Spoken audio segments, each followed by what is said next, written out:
She thought she was gaining a daughter. But on the night before her son's wedding, Ngozi Okafor opened her future daughter-in-law's phone and discovered something that made her blood run cold. A different name, a different face, court documents, and a restraining order filed against the woman her son was about to marry. By morning, one mother would have to make an impossible choice that would either save her son's life or destroy his only chance at happiness. This is the story of the wrong bride. Ngozi Okafor was 53 years old when this story began, a woman shaped by grief and strengthened by it. She'd been widowed at 31 when her husband Chukwuma died in a factory accident, leaving her alone with their only son, Emeka, who was just 7 years old at the time.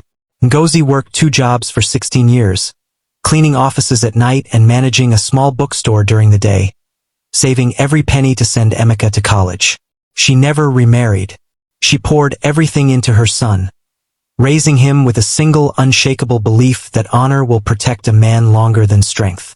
Emeka grew into everything she prayed for: steady, kind, and deeply loyal. He became an architect, designing community centers in underserved neighborhoods. To Ngozi, Emeka wasn't just a son. He was her life's greatest proof that hardship does not destroy, it builds. 6 months before the wedding, Emeka introduced someone new, a woman named Adiz Nwosu.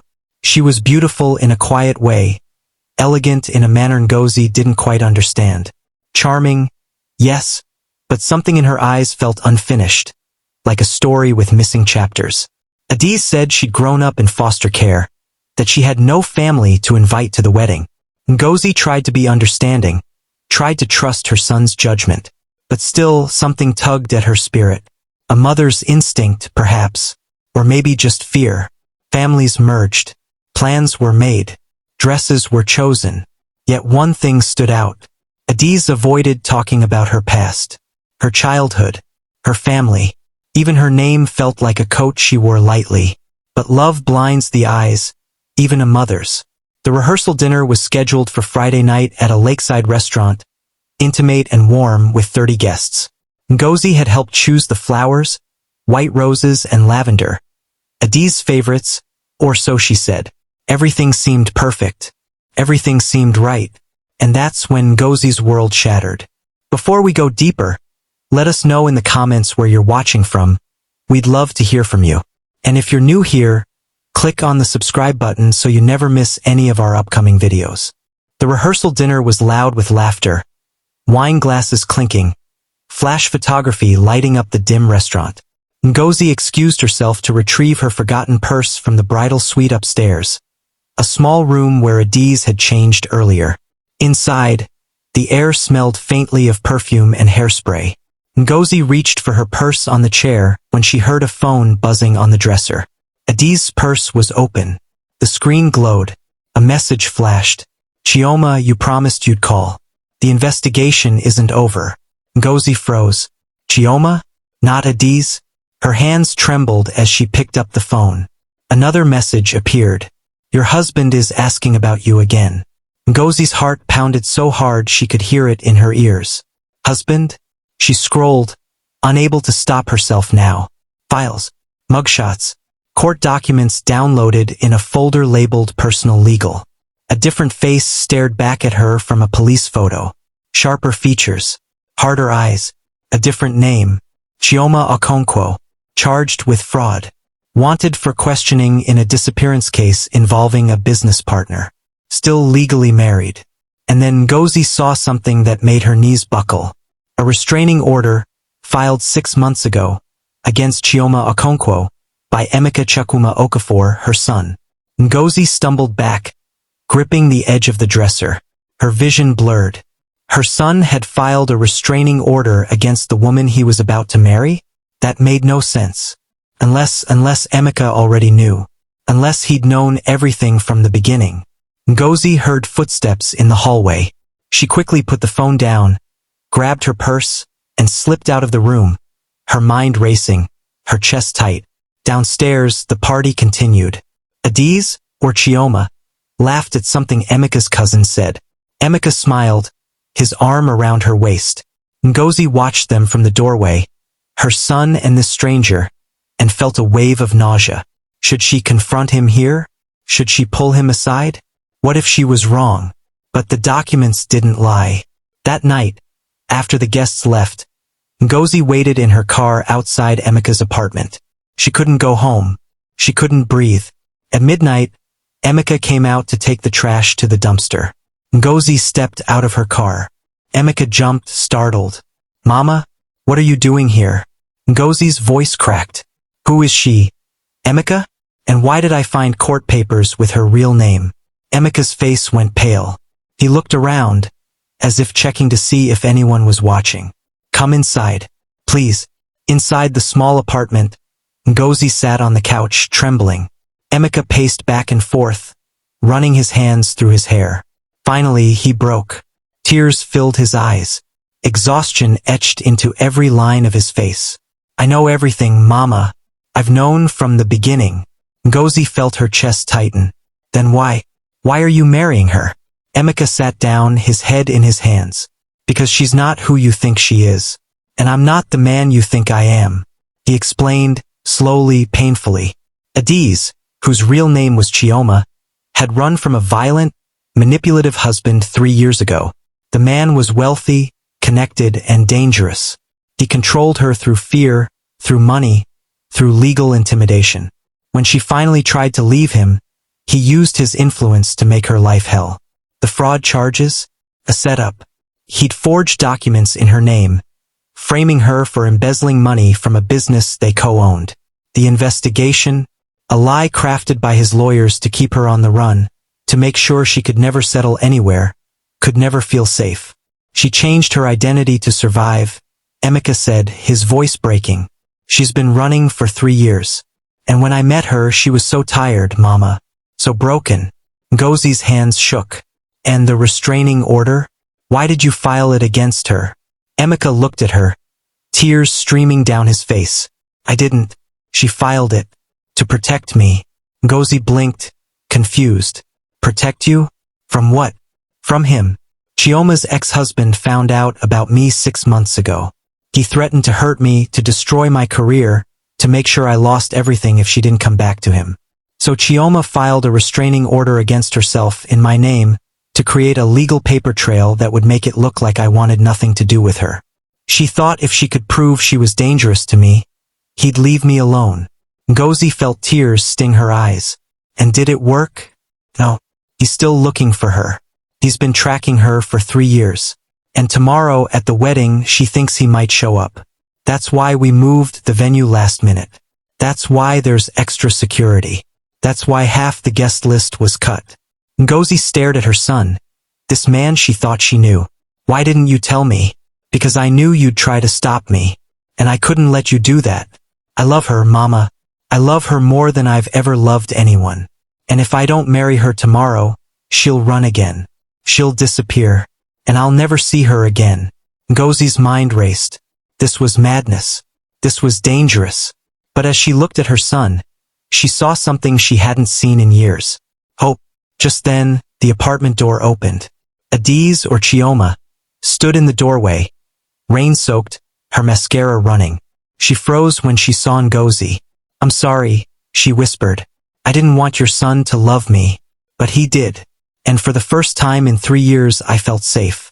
Ngozi stood up slowly, her legs unsteady. She looked at this woman, this stranger who had lied about her name, her past, her entire existence. And yet, standing there in the dim light of the apartment, soaking wet and terrified, Chioma looked less like a criminal and more like a frightened child. Ngozi's voice was quiet but firm. "Sit down. Both of you." They sat. Ngozi took a deep breath. "Tell me everything. And I mean everything." For the next 2 hours, Chioma told her story. She'd met her ex-husband, Obiora Okonkwo, when she was 23, fresh out of college, naive and hopeful. He was 15 years older, charming, successful, the kind of man who made you feel like you'd won the lottery just by being near him. They married within a year. The abuse started slowly. Criticism disguised as concern. Isolation disguised as love. By the time Chioma realized what was happening, she was trapped. No job, no money, no friends. Obiora controlled everything, her bank accounts, her phone, even her passport. When she finally gathered the courage to leave, Obiora didn't just let her go. He destroyed her. He filed false charges, froze her accounts, turned her own family against her with lies. He told them she'd stolen from him, that she was mentally unstable, that she was dangerous. And because Obiora had money and power, people believed him. Chioma ran. She changed her name, dyed her hair, moved to a different state. She worked under the table, cleaning houses, waiting tables, anything to survive. She lived in constant fear, always looking over her shoulder, always waiting for him to find her. And then 8 months ago she met Emeka. It was at a community center he'd designed, a place for people recovering from domestic violence. Chioma had volunteered there, helping other women who'd been through what she had. Emeka didn't know her past. He just saw a kind, intelligent woman who made him laugh. They fell in love. When Chioma finally told him the truth, she expected him to leave. Instead, Emeka said, "I'm not going anywhere." Ngozi listened, her heart breaking and mending at the same time. "But the restraining order," she said. "Why would you do that to yourself?" Chioma's eyes filled with tears. "Because Obiora found out about Emeka. He called me, said if I didn't come back, he'd destroy Emeka's life. He'd ruin his business, his reputation, everything he'd worked for. So I filed the restraining order, made it look like Emeka wanted me gone, like I was a threat to him. I thought if Obiora believed Emeka didn't love me, he'd leave him alone." Ngozi's voice was soft. "Did it work?" Chioma shook her head. "No, Obiora knows it's fake. And tomorrow at the wedding I think he's going to do something. That's why we can't have a big wedding. That's why we changed everything." Ngozi felt a wave of fear. "Have you called the police?" Chioma laughed bitterly. "The police won't help. Obiora has friends everywhere. He's donated to their fundraisers, played golf with judges, been photographed with politicians. The system protects men like him." Ngozi sat back, her mind racing. "What do you want me to do?" Emeka looked at her, his eyes pleading. "I want you to trust me, Mama. I want you to believe that I know what I'm doing." Chioma added, "And I want you to know that I love your son. I never meant for any of this to happen. But I can't lose him. He's the only good thing I have left." Ngozi felt tears slide down her cheeks. She thought of Chukwuma, her husband, who'd died too young. She thought of the years she'd spent alone, raising Emeka, protecting him, preparing him for a world that could be cruel.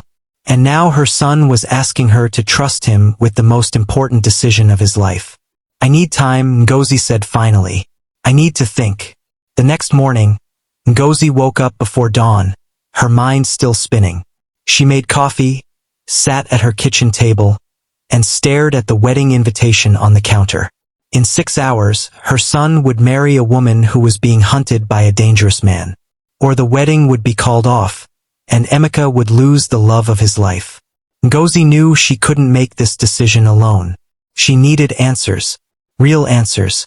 She grabbed her purse and drove across town to the office of Justice Adewale Bakare, a man she'd worked for as a housekeeper 20 years ago, back when she was cleaning offices at night.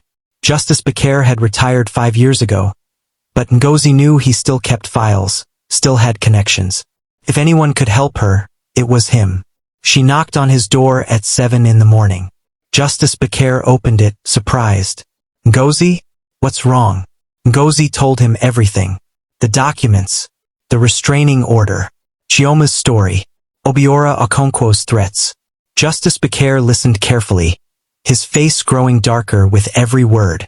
When she finished, he sighed. "Give me an hour." An hour later, Justice Bakare called Ngozi back into his study. He handed her a thick folder. "I made some calls.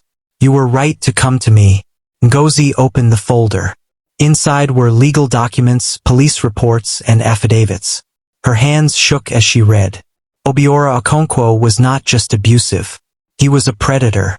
In the past 10 years, 3 women had filed restraining orders against him. All 3 had disappeared or dropped their cases under mysterious circumstances. One woman had died in a car accident 6 months after filing. Another had moved to another country and refused to speak about him. The third had vanished entirely. The police had investigated Obiora multiple times, but nothing ever stuck. He was too careful, too connected, too powerful. But Justice Bakare had found something else. A testimony from a former business partner who claimed Obiora had used illegal tactics to silence his ex-wife, including bribing court officials and hiring private investigators to harass her. The partner had been willing to testify, but the case had been dropped due to lack of evidence. There's more, Justice Bakare said quietly. Obiora Okafor filed a missing persons report for Chioma 2 years ago, claiming she'd abandoned their marriage and stolen money from him. The report is still active. If anyone reports seeing her, the police are required to investigate. Ngozi felt sick. So if he finds her at the wedding, he could have her arrested? Justice Bakare nodded. He's set up a legal trap. If she shows up anywhere publicly, he can claim she's violating a court order or that she's a fugitive. It's all fabricated, but it's legal enough to cause problems. Ngozi's voice was barely a whisper. What can we do? Justice Bakare pulled out another document. This is an affidavit I've prepared, based on the testimony of Obiora's former business partner. If you present this to the police today, they'll be required to investigate Obiora, not Chioma. It won't solve everything, but it'll buy you time. And it'll put Obiora on notice that someone is watching. Ngozi took the document, her hands trembling. Will this be enough to stop him? Justice Bakare met her eyes. I don't know, but it's a start. And sometimes, Ngozi, a start is all we get. Ngozi drove back home, the folder on the passenger seat. She had 4 hours until the wedding. 4 hours to decide whether to trust her son or to protect him from a danger she couldn't fully understand. When she arrived home, Emeka was waiting on her porch. Mama, please, don't do this. Don't try to stop the wedding. Ngozi looked at him. This man she'd raised. This man she loved more than life itself. I'm not stopping the wedding, she said quietly. I'm protecting it. She handed him the folder. Take this to the police. Right now. Do exactly what Justice Bakare says. And then you're going to marry that woman and you're going to be happy. Emeka's eyes filled with tears. You believe me? Ngozi pulled him into a hug. I believe you love her. And that's enough. At 2 in the afternoon, the wedding began. It was small, just 20 people, held in a private garden behind a friend's house. Security guards stood at every entrance. The police had been notified, and 2 officers waited nearby, just in case. Ngozi stood in the front row, her heart pounding. Chioma walked down the aisle in a simple white dress, her eyes locked on Emeka. She looked terrified and hopeful at the same time. And then, just as the officiant began to speak, a black car pulled up to the gate. Obiora Okafor stepped out, tall, confident, smiling. Ngozi's heart stopped. Security moved toward him, but Obiora held up his hands, calm and unthreatening. I'm just here to talk, he said smoothly. I'm her husband. She's not supposed to be here. One of the police officers stepped forward. Sir, you need to leave. Obiora smiled. I have a legal right to speak to my wife. We're still married. She's violating a court order. The officer pulled out a document. Sir, we have an affidavit here that suggests you've been harassing this woman for 3 years. We're opening an investigation into your conduct. You need to leave immediately, or you'll be arrested. Obiora's smile faltered. That's ridiculous. Who filed that? Ngozi stepped forward, her voice steady. I did. Obiora looked at her, confused. Who are you? I'm his mother, and you're not welcome here. Obiora's face darkened. You have no idea what you're getting involved in. Ngozi didn't blink. I know exactly what I'm getting involved in. And so do the police. And so does Justice Bakare. And so does every single person here who's willing to testify that you showed up uninvited to a private event. The officer put a hand on Obiora's shoulder. Sir, you need to leave. Now. Obiora looked at Chioma, rage flickering in his eyes. This isn't over. The officer's voice was firm. Yes, it is. If you come near her again, you'll be arrested. Obiora stared at them for a long moment, then turned and walked back to his car. The engine roared and he drove away. The garden was silent. Chioma stood frozen, tears streaming down her face. Emeka held her hand tightly. Ngozi walked over to them. Are you okay? Chioma nodded, unable to speak. Ngozi reached out and took Chioma's other hand. You're safe now, and you're part of this family. Whether your name is Adiz or Chioma, you're my daughter now.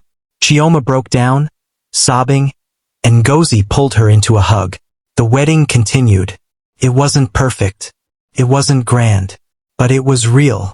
As Emeka and Chioma said their vows, Ngozi stood watching, tears in her eyes. She thought about all the years she'd spent protecting her son, preparing him for the world, teaching him to be strong. And now she realized he'd become something more than strong. He'd become brave. Brave enough to love someone the world had tried to destroy. Brave enough to stand by her when it would have been easier to walk away. Every heart carries secrets. But some secrets are not warnings. They are wounds waiting for compassion. Ngozi learned that day that love is not the absence of danger. It is the courage to face it together. To protect what matters, even when the world tells you to let it go. 6 months after the wedding, Obiora Okonkwo was arrested on charges of fraud and harassment. The investigation Justice Bakare had helped start uncovered years of abuse, manipulation, and illegal activity. Obiora was sentenced to 8 years in prison. Chioma, who legally changed her name back to Adiz, started a non-profit organization helping women escape abusive relationships. Emeka designed the building for free. And Ngozi, she became a grandmother a year later. When she held her granddaughter for the first time, she whispered, "You are proof that love wins. Even when it's hard, even when it's messy, love wins." What would you have done if you were Ngozi? Would you have trusted your son? Or would you have tried to stop the wedding? Tell me in the comments. I want to hear your thoughts. And if the story moved you, if it made you think about the people you love and the choices you'd make for them, subscribe to this channel. Because every week, we bring you real stories about real people who faced impossible decisions and found the courage to do what was right. Thank you for watching. And remember, sometimes the greatest act of love is trusting someone else to make their own choices, even when it terrifies you.